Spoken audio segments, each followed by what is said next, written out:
appreciate Bishop Ron and his wife, First Lady Yvette, and their sister going out there and showing this on television, because I think there are going to be more people than not who can relate to having a family member, if not addicted to drugs, just somebody who is just alcohol, gambling, sex addiction. People don't say, oh, psh.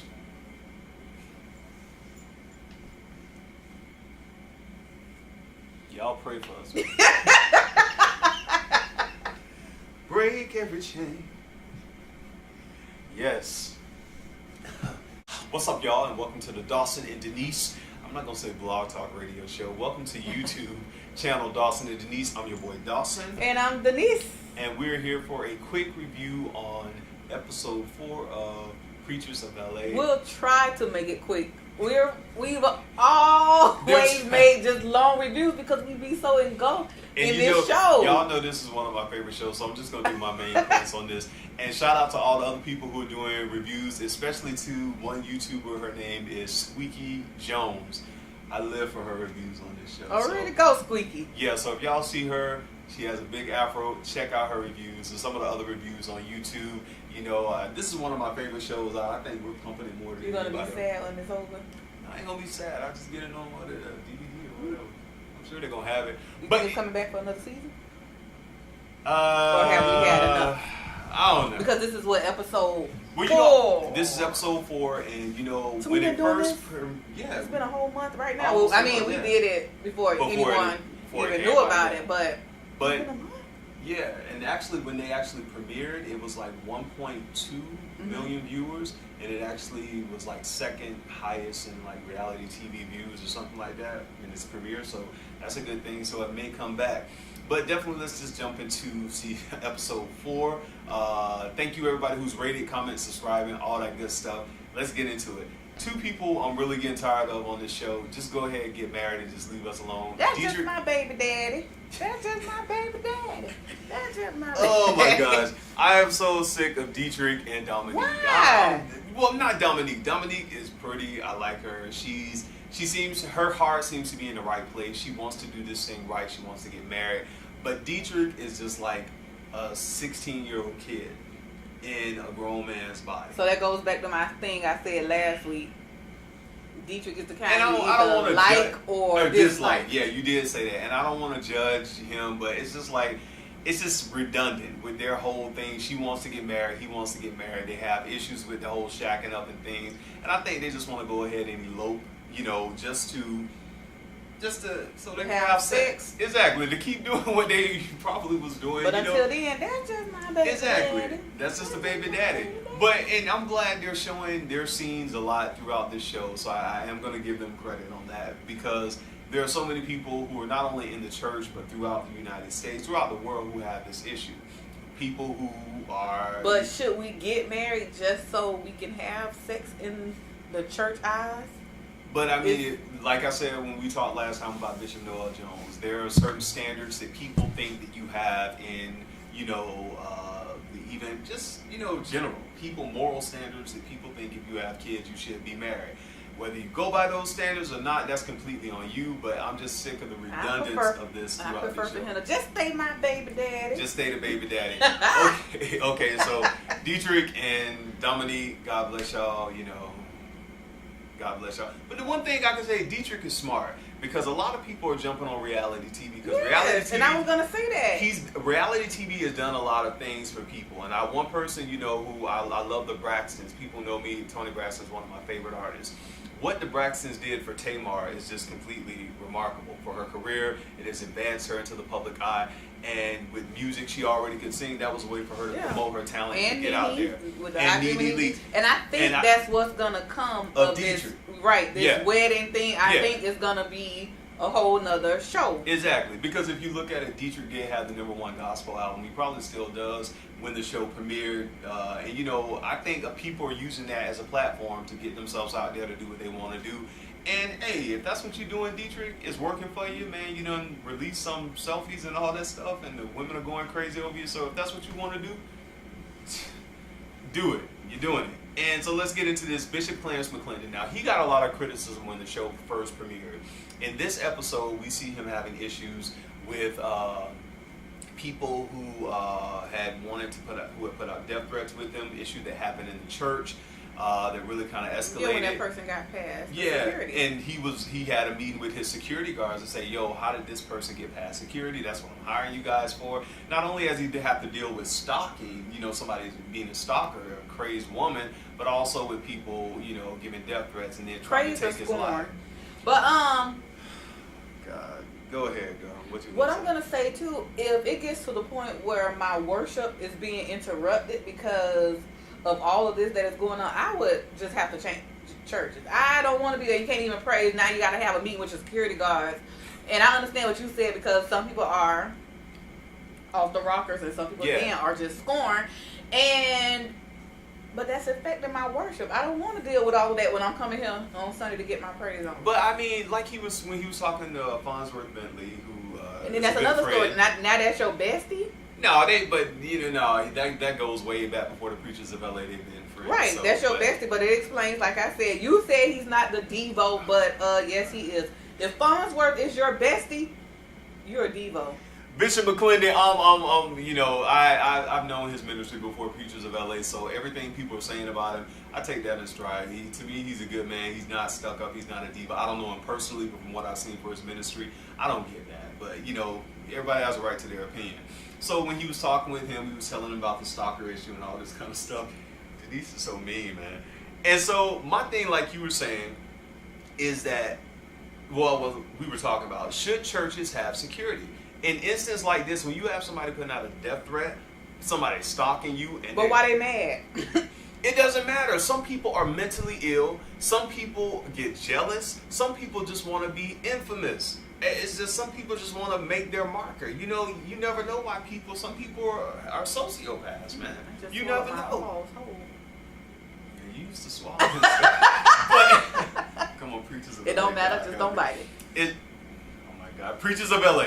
Anyway, that to me, I think the church, if it's a church like Bishop Clarence McClendon, if it's a mega church like Noel Jones or any of these pastors, because a lot of them, my worship. How is that interrupting your worship? I don't get that. What's going to interrupt the worship is if some crazy person is there while you're worshiping, and they're going, it's just the dash out for the pastor or shoot. We need security, but I think what some church members who are not off their rockers are saying is like, I just want to go shake my pastor's hand after church. I just want to say, hi, Bishop, how you doing? And when it gets to that you can't, how does that make you feel? When you can't even go to him, or he's booked until next year for you to even talk about whatever's going on in your life to your pastor. I know. But to me, the church where you're tied into, but he's booked to next year. I know, but there are certain, like I can speak for Bishop Jones. I've gone to City of Refuge, and there are times after service that Bishop Jones does go down and he shakes people's hands and he takes pictures with people in front of the pulpit and things, and get to know his congregation. I can say the same thing for Bishop Eddie Long when he was in Lithonia in his church in Newburgh. There was a time he went to the back of the church, in that big old church that seats about 10,000, 12,000, to shake people's hands. There are some pastors who do that. They're not on this whole kick about I can't be next to my people like that, and it's not a rock star thing for them. But some pastors, it is a rock star thing. They want the security, they want the cars, they want the hype, they want the notoriety, but they don't want to actually give into the people what's being given back to them. So it's kind of like a iffy situation on that. Pastor Ron Gibson, Bishop Ron Gibson, that's my pastor, and his wife, they're dealing with Pastor Bishop Gibson's sister, Sean, who is addicted to drugs. For 30 years now, they said. Yeah. Ooh. And I think when it comes to Pastor Jay and his wife and Pastor Ron, they're doing most of the ministry than any of the other people. As far as going out in the community, going out into the world and helping people. So I really commend them both on that. Especially Compton. I know. And he said he's not afraid of the OGs, he's afraid of the young ones. So exactly, because he was saying that the young G's, they'll kill their moms. And they don't care. But that mentality is just that's not only for people in gangs, but it seems like that's just happening throughout the United States. We hear throughout, on if the it news. means get me on World Star Hip Hop. Exactly. People have this mentality, that, hey, I want to be seen. I have no kind of like authority that I have to answer to, and they'll do whatever they feel like doing. And like you said, if it gets me on World Star Hip Hop, if it gets me here, that's what I'm going to do. So, like, what do you think about, him handling the things with his sister on drugs? Because I am putting that on the forefront, to put that out on Pastoral. Which is good, because he's not only coming from a brother standpoint, he's coming from a user standpoint. When he used to use, he was there. So he knows that road, and he's just trying to help us. So it's not like somebody's preaching down on you. Someone's telling you, hey, you can make it out because I did too. Exactly. And like how when they went there, and his wife, and then his sister, who also went with him as well, Bishop Gibson's sister, and they went and they were talking to his sister when they pulled up, and how she just turned away from them. He said, turn the cameras off. I know, you did, when they were going to the house. But see, if you've had people in your family or friends who are addicted to drugs, when she turned away from the cameras, I knew that look. I got some family members who've been on drugs ever since I was a kid. And what can you do to help? It's nothing you can do, right? I don't know. You pray, grandma pray, mama don't pray. I don't know. It's addiction, any type of addiction. It's gonna take the power of the Holy Ghost. That's what Ron's breaking. I'm seriously. It's gonna take God, man, to break an addiction like that. To break every chain. Come on, Tasha Cobbs, break every chain. You gonna praise hands for me? This girl crazy, man. I'm on 10, she on 20. This girl crazy. Break every chain. It's going to take God, man, to do that. I mean, because some people are just, like, addicted to stuff, and especially drugs, because, like Pastor Bishop Ron said, he was like, she's not getting high just to get high now. She's getting high to survive. Right, and I was going to say that. And when that's your environment, 30 years, you're talking about most of your life. You live it. You live in it. You sleep in it. You eat in it. That's just your life. It's nothing.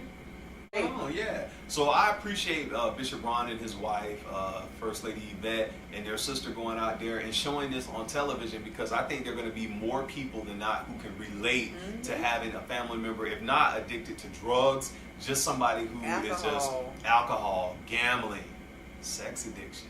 People don't say, oh, psh.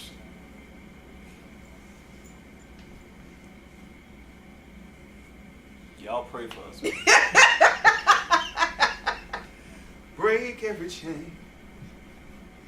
Yes. Sex addiction. Anything.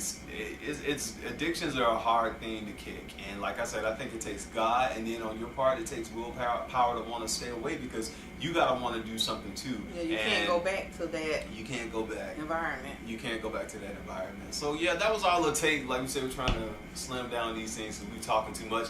But that's all I really got out of this episode. Like I said, Dietrich and Dominique, I'm not really I'm done. Well, you're gonna be seeing a lot of them. I know you are. Just get used to it. But it's just like Dietrich is it's like he's trying to prove something to people. That's what I'm seeing with this reality show. I don't know if he's trying to prove something to the church that he once pastored, or if he's trying to prove something to people in the gospel industry. To me, I think his whole, or himself. Maybe he's tired of selling. Selling what? Failing. So he might have something to prove to himself. And he may see it as a failure, and we might not. I think it was good. Like I said, all pastors out there, if you need security because you got some nutcases on your trail, me and Denise was going back, or scoring women. But women should not be getting so infatuated by the pastors. I'm sorry. There are some pastors. But when he laying hands, no.